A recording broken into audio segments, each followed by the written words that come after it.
Apple, আমার বুক খালি করে তুই কোথায় গেলি বাবা? আপেল।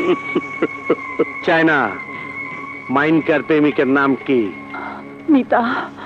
আমি কনফার্ম মাইনকে ওই ছেড়ির বাদ যাইব, তুই চান্সে থাকবি। জি ভাইজান। আপেল, চিন্তা করিস না, তোর হত্যার প্রতিশোধ আমি নিমই।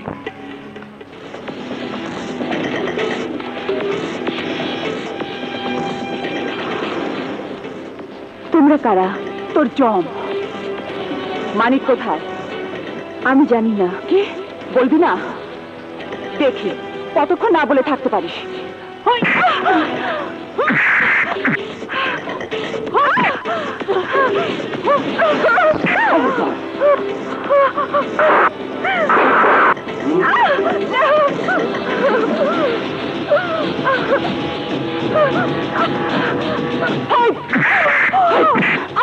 বল মানিক কোথায়? বল বল। জানি না।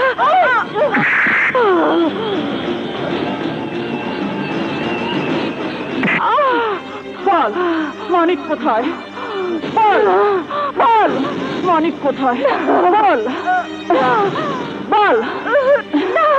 বলবি না? বলবি না?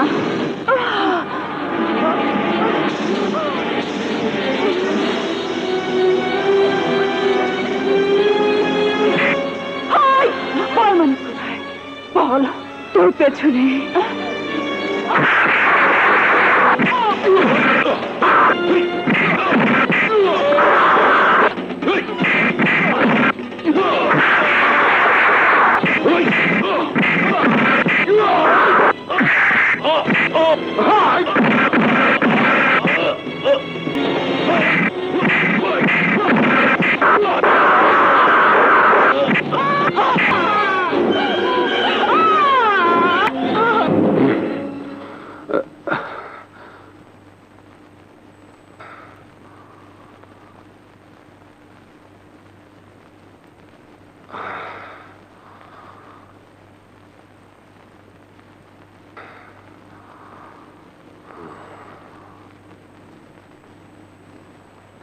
দাঁড়াও মানিক।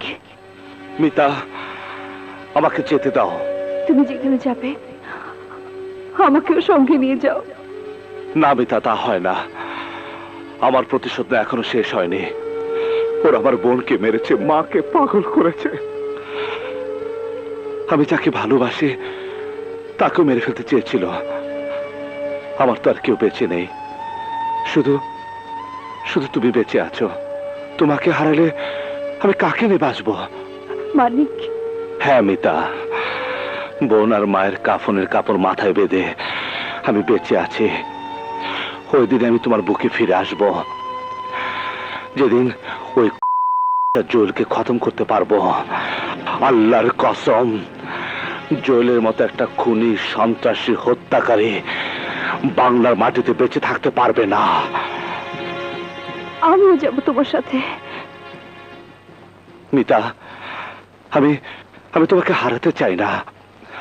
ওদের হাতে আমি যদি মারা যাই, অন্তত আমার স্মৃতি দিয়ে তুমি বাংলাদেশের মানুষদেরকে বলতে পারবে একজন রিকশাওয়ালা কি করে মাস্তান হয়ে অন্যায়ের প্রতিশোধ নিয়ে জীবন দিতে পেরেছে।